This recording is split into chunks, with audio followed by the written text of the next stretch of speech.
Hello YouTube, Chrissy here at A Little Glam, a lot of mom. Welcome back and thanks for tuning in today. If you're new here, hi, I'm a homemaker and homeschool mom of 5, ages 6 to 17, officially on our 7th year of homeschooling, and I just delight in sharing about our non-traditional life of learning and encouragement in all things motherhood. I'll be honest, today's video is a little all over the place. I'm sharing our summer plans as a year-round homeschooling family. I have some new resources to share with you, so with that is a mini book haul too. Grab a cozy drink and let's jump right in.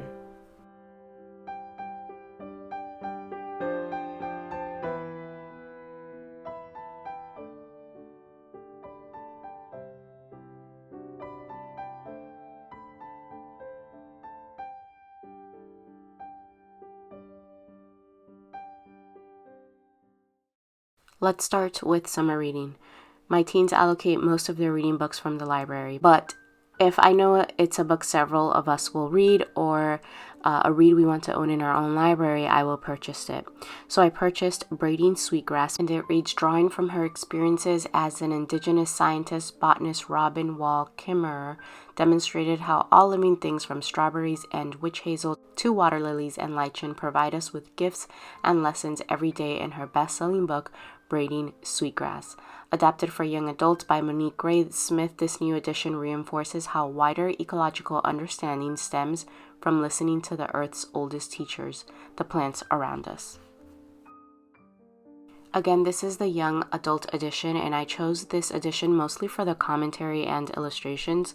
Most of you may know that I have almost adult teens. By the end of summer, I'll have a 17 and 18-year-old. So with the exception of super mature, gory, and explicit content, they are mature and have a good foundation for most adult reads, meaning that not everything they read is limited to young adult. I picked this up because it's an ecology/humanities topic, and they will be taking a humanities course with the spring semester, and I thought this might be a good introduction and read leading up to that course. I will definitely be reading this as well, so I wanted a copy to keep. Another read I purchased also on the humanities spectrum is Behind the Beautiful Forevers, Life, Death, and Hope in a Mumbai Undercity by Catherine Boo. In this breathtaking book by Pulitzer Prize winner Catherine Boo, a bewildering age of global change and inequality is made human through the dramatic story of families striving toward a better life in Anawadi, a makeshift settlement in the shadow of luxury hotels near the Mumbai airport. While we're on topic of my teens, I'll share a little bit of their summer plans. We're year-round homeschoolers, so we don't completely stop. However, we decided to break for college summer classes and pick up those dual enrollment classes again in the fall. However, they will continue with 3 credits needed towards high school, along with summer jobs and volunteering. We're almost at the end, guys, and I'll talk more about senior year in a future video. I asked my teens to share some shared reading time with their siblings this summer, and they agreed.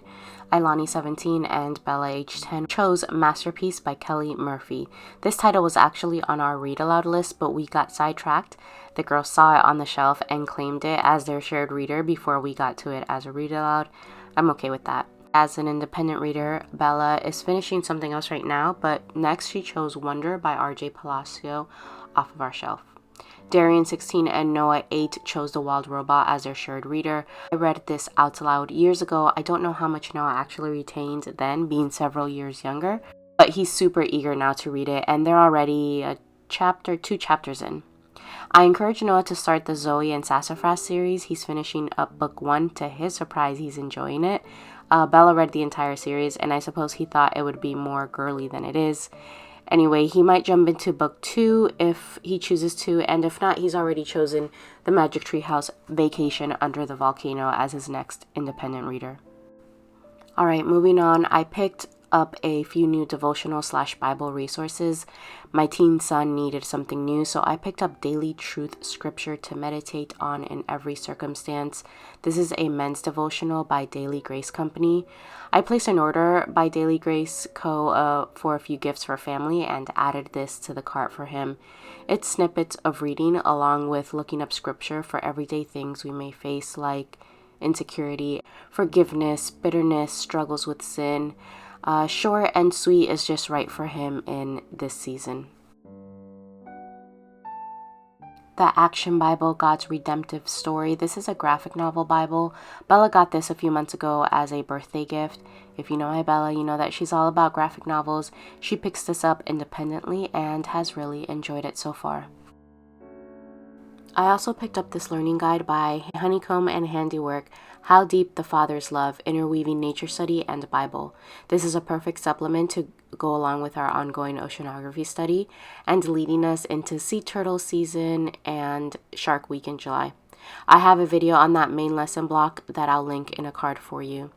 This guide covers scripture, memory verse, and a brief study on oceanography, like whales, sand, shells, sharks, clams, seahorses, and through each of those topics, we learn about God's love in His handiwork for the ocean. The first reading is in the book of Genesis and John. We read through a memory verse and the short devotional, and then we learn about ocean zones, followed by an activity. We are going to supplement the nature study part or oceanography portion with a variety of ocean resources we already own.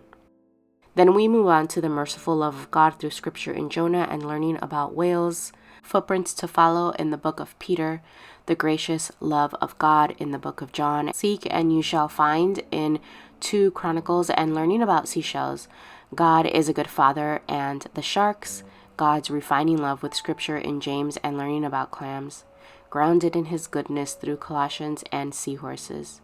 As you see, there are activities with each topic and also handwriting and copywork.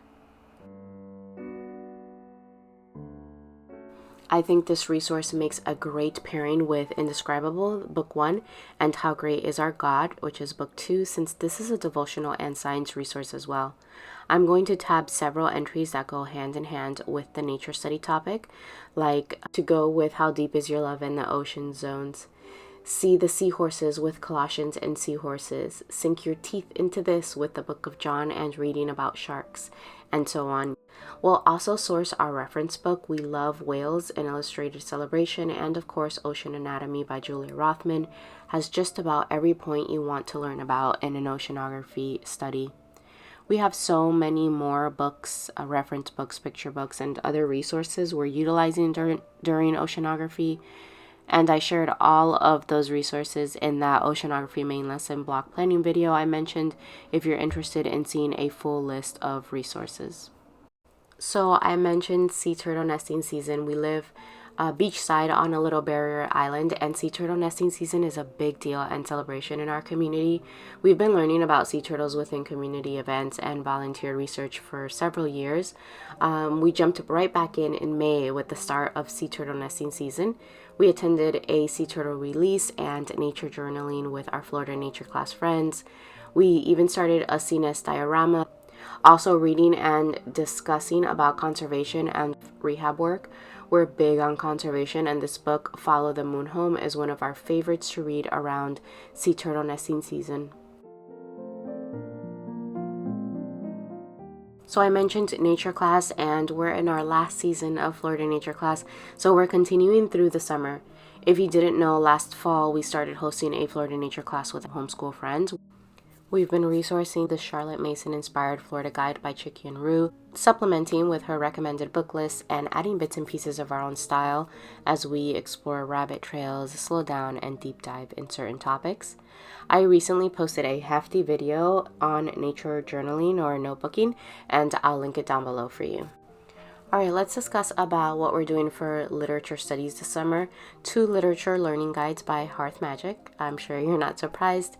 We're starting with Big Al, a mini literature guide. You may have seen this in that oceanography planning video. We're finally going to make our way into this as we explore the study on fish.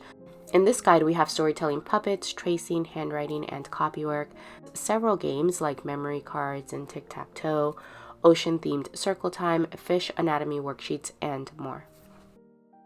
And the one and only Pippi Longstocking, along with the Adventures of Pippi Literature Guide by Hearth Magic.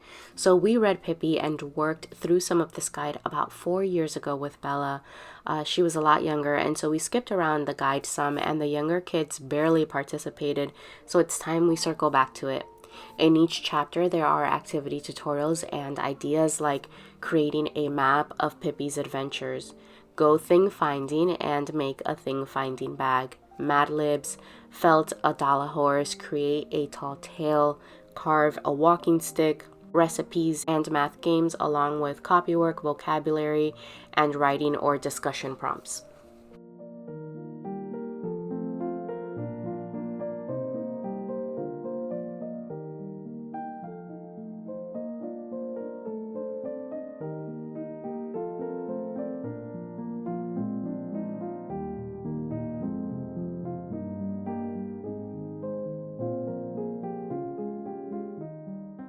Now let's jump into math. For math, we're continuing with our favorite living math resource, Math in the Garden, and branching out a little bit as we do.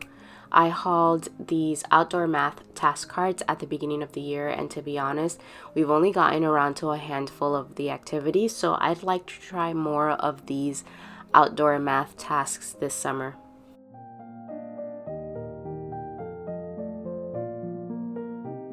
I purchased a new resource for our many summer rainy afternoons. If you saw my most recent upload, you'll see how much we love interweaving math and art. So when I found this, I knew we had to have it.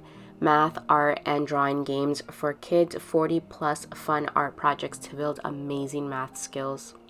The contents read math with fine artists, art with graphs and grids, symmetry with art, geometric art, cultural art, math art, edible math art. There's an intro, a note for parents and kids, and the supply list of general supplies like paint, protractors, rules, construction paper, some specialties like Palmer clay, embroidery thread, wire, rocks, and then some baking supplies.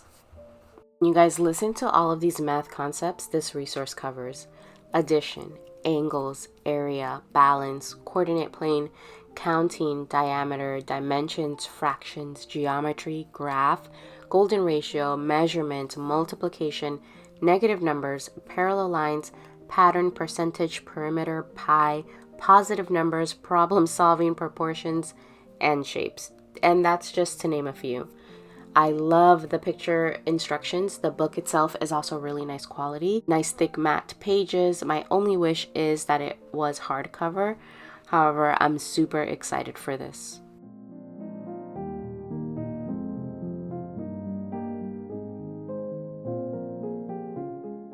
Alright, let's discuss my plans for festivals and special celebrations. International Fairy Day. If you've been our friend for a good while, then you know that we celebrate Fairy Day every year, usually with a poetry or storytime tea party. I picked up this treasure, and my heavens, it's a treasure. A natural history of fairies for our collection, and we'll read through it a page at a time this summer. Our love for fairies started with my oldest, now 17, when she was a toddler, and she still loves them and squealed with excitement when she saw this book. The contents are what are fairies, the anatomy of a fairy, types of fairy wings, the life cycle, habitats like household fairies, polar fairies, desert and savanna fairies, jungle fairies, marine and coastal, freshwater fairies, mountain, hill, and woodland fairies, meadow and garden fairies. The illustrations are just extraordinary. If you love whimsical, you will just be enchanted by every spread in this book. The pages and quality of book match it. And a little tradition within my haul videos is this phrase: if you could just choose one resource from this video, right? And well, this is the one. For a fairy tea party craft, I've also been collecting some items for each person to make a fairy terrarium to hang. I shopped Dollar Tree and Target Bullseye for these supplies. We'll be celebrating Fairy Day, Summer Solstice, and Midsummer as we do every year with a recipe or a handiwork project. I featured this guide last year as well, and we're going to go to it again for inspiration this summer. Summertime Festival Guide by My Seasonal Treasury, tutorials for all sorts of handiwork projects, peg dolls, wheels, felting, window transparencies, recipes, and more to celebrate the season. In July, we're getting together with friends for a tie-dye party. I've been collecting canvas bags and t-shirts, and I'm going to utilize this resource for some inspiration in specifically making patterns with tie-dye.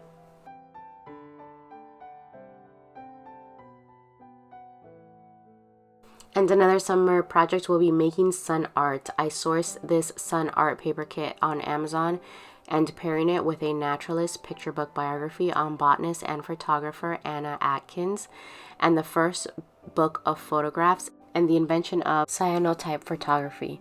My teen invited a friend over to attempt sunprint projects. The young ones will character journal as well to add another entry into their naturalist in history books. And in late summer, we're studying another naturalist in history as we continue with Florida studies, moving on from nature study to more of history of Florida. We'll be learning about naturalist, environmentalist, and conservationalist Marjorie Stoneman Douglas. I picked up Marjorie Saves the Everglades, and it's the story of Marjorie Stoneman Douglas and her work in preserving the grassy riverlands of the Everglades in Florida. We visited the Everglades over spring break and did some learning about it prior to the trip during nature class, but we definitely want to circle back and deeper dive into the history and ecology of the Everglades.